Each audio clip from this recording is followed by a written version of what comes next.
Olá pessoal, saudações! Vamos dar início hoje ao estudo da tabela periódica. Mas antes de chegarmos na tabela atual, vamos fazer um breve histórico da evolução dessa tabela. Olha só, no século XIX ocorreram a descoberta de vários elementos químicos. E isso forçou os cientistas da época a organizar esses elementos químicos em gráficos, em tabelas, com base nas suas semelhanças, nas suas propriedades químicas parecidas. E o primeiro a tentar fazer essa organização foi um cientista alemão chamado de Johann Dobereiner. Ele criou uma tabela chamada de Tríades de Dobereiner. Tríades já lembra do nome de três. Ele percebeu uma curiosidade. Primeiro aqui em cálcio, estrôncio e bário, por serem elementos quimicamente semelhantes, ele percebeu uma relação de massa existente neles da seguinte maneira. Ó, na ordem crescente das massas, cálcio o mais leve, estrôncio intermediário, bário mais pesado, ele percebeu que a massa do estrôncio, que era o elemento central nesse trio, por isso chamado tríades, a massa do estrôncio era aproximadamente a média da soma da massa do antecessor com o sucessor dividido por 2. Ou seja, se ele pegasse a massa do cálcio, somasse com a massa do estrôncio, ou do bário, e dividisse por 2, você tem aproximadamente 88. Se não me engano, dá 88,5. E ele resolveu estender para outros elementos. Ele estendeu essa noção. Lítio, sódio e potássio, que são elementos quimicamente parecidos, tanto é que hoje na tabela atual estão na família dos alcalinos. Aí olha só a sequência. Ordem crescente das massas atômicas. Antecessor 7, sucessor 39.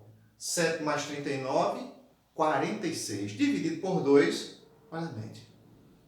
Então ele pegou esses elementos 3 a 3, seguindo essa lógica. Tinham que ser quimicamente semelhantes, ordem crescente de massas, certo? E a soma da massa do antecessor com o sucessor, dividido por 2, essa média tem que dar aproximadamente a massa do elemento central da tríade. O mesmo, por aproximação, eu chego aqui, ó, cloro, bromo e iodo, essa tríade, são elementos quimicamente parecidos. Se você somar o antecessor 35,5 mais 127 dividido por 2, dá aproximadamente 80, que é a massa do elemento central da tríade. O mesmo acontecia aqui, ó, enxofre, selênio e telúrio.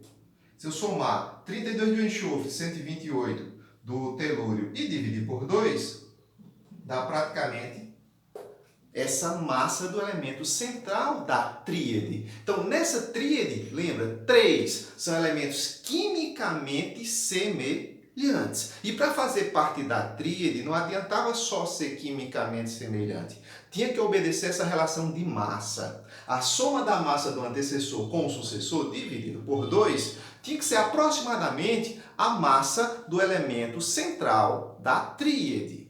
Beleza? Essa foi a primeira tabela. Bora para a próxima, o parafuso telúrico. Olha a mágica. Feita a mágica, pessoal, voltamos agora com o parafuso telúrico do nosso geólogo francês Alexandre Champ-Courtois. Isso proposto em 1862. Ó, nessa época de Champ-Courtois, já existiam mais elementos químicos que na época de Dobereiner. E na época de Dobereiner, das tríades, ele teve tríades que não se pareciam quimicamente semelhantes. Então tinha problemas aquelas tríades de Dobereiner. Na tentativa de melhorar a organização, esse geólogo francês e cientista francês, Champ-Courtois, criou o chamado parafuso telúrico. Ele imaginou um cilindro e dividiu esse cilindro em 16 partes iguais. Traçou uma espiral nesse cilindro. Ele mediu um ângulo de 45 graus aqui e traçou essa espiral circulando esse cilindro. Aqui ele planificado para a gente ter uma ideia. Mais ou menos parecido com a realidade. Desculpa aí que está bem fora da proporção, mas só para explicar para vocês. Aí ele pegou os elementos conhecidos na época, mais de 60 elementos já, bem mais do que na época de Dobereiner, e colocou em ordem crescente das massas atômicas, porque naquela época eles acreditavam que as propriedades estavam associadas à massa.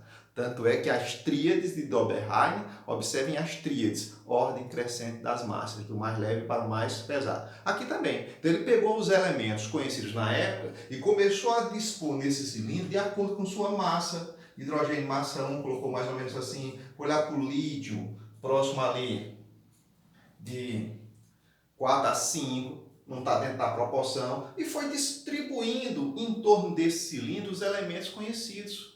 E ele percebeu que os elementos parecidos acabavam ficando, um praticamente em cima do outro. Olha, lítio e sódio, berílio e magnésio, carbono e silício, nitrogênio e fósforo, oxigênio e enxofre, que aqui, volta para cá e continua a espiral. Mas, infelizmente, acabava chegando em situações onde o elemento que deveria estar ali não se parecia em nada com o que estava em cima dele. Ou seja, não é um processo 100% eficaz.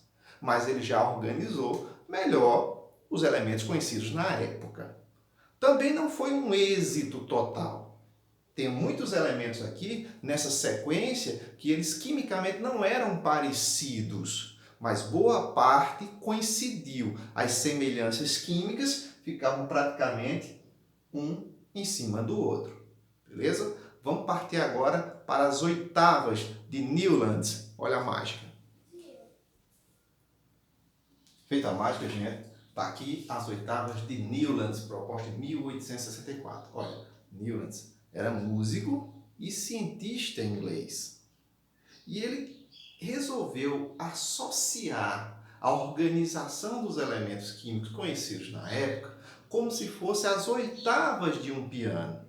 Porque ele percebeu que se ele organizasse os elementos conhecidos até então em ordem crescente das massas, veja, do de menor massa até o de maior massa, ele percebeu que a cada 8 elementos ele tinha uma repetição do primeiro, como se fossem as escalas, as oitavas de um piano, que é Dó, Ré, Mi, Fá, Sol, Lá, Si, Dó, Ré, Mi, Fá, Sol, Lá, Si, Dó, Ré, Mi, Fá, Sol, Lá, Si. Fica aquela repetição. Um piano tem várias oitavas. O que vai aumentando é o tom delas. Então ele resolveu organizar os elementos químicos como se fossem as oitavas de um piano e até que teve sucesso, pelo menos nas 2 primeiras oitavas.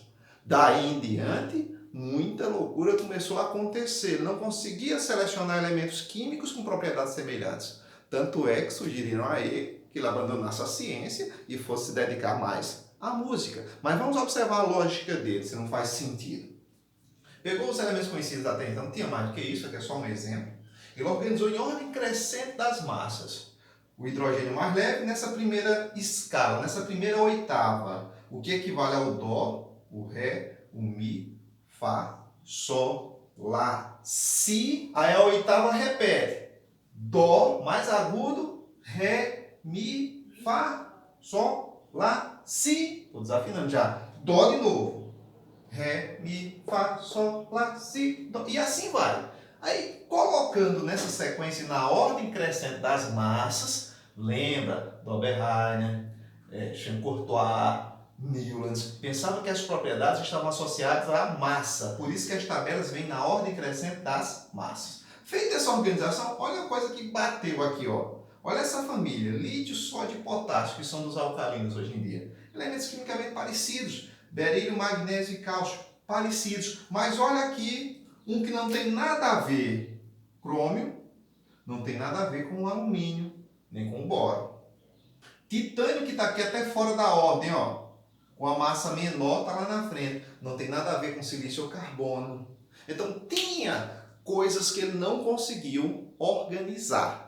Por isso que essas oitavas caíam um pouco em descrédito. Também por ter associado a música. Como é que vai associar química à música e fazer sentido isso? Mas coincidiu. Nessas 2 primeiras oitavas, deu tudo certo.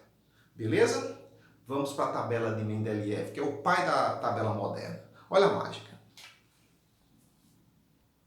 Feita a mágica, pessoal, está aqui a tabela de Dmitri Mendeleev, um russo, que foi quem melhor organizou os elementos conhecidos naquela época até então. Na época, cerca de 63 elementos químicos.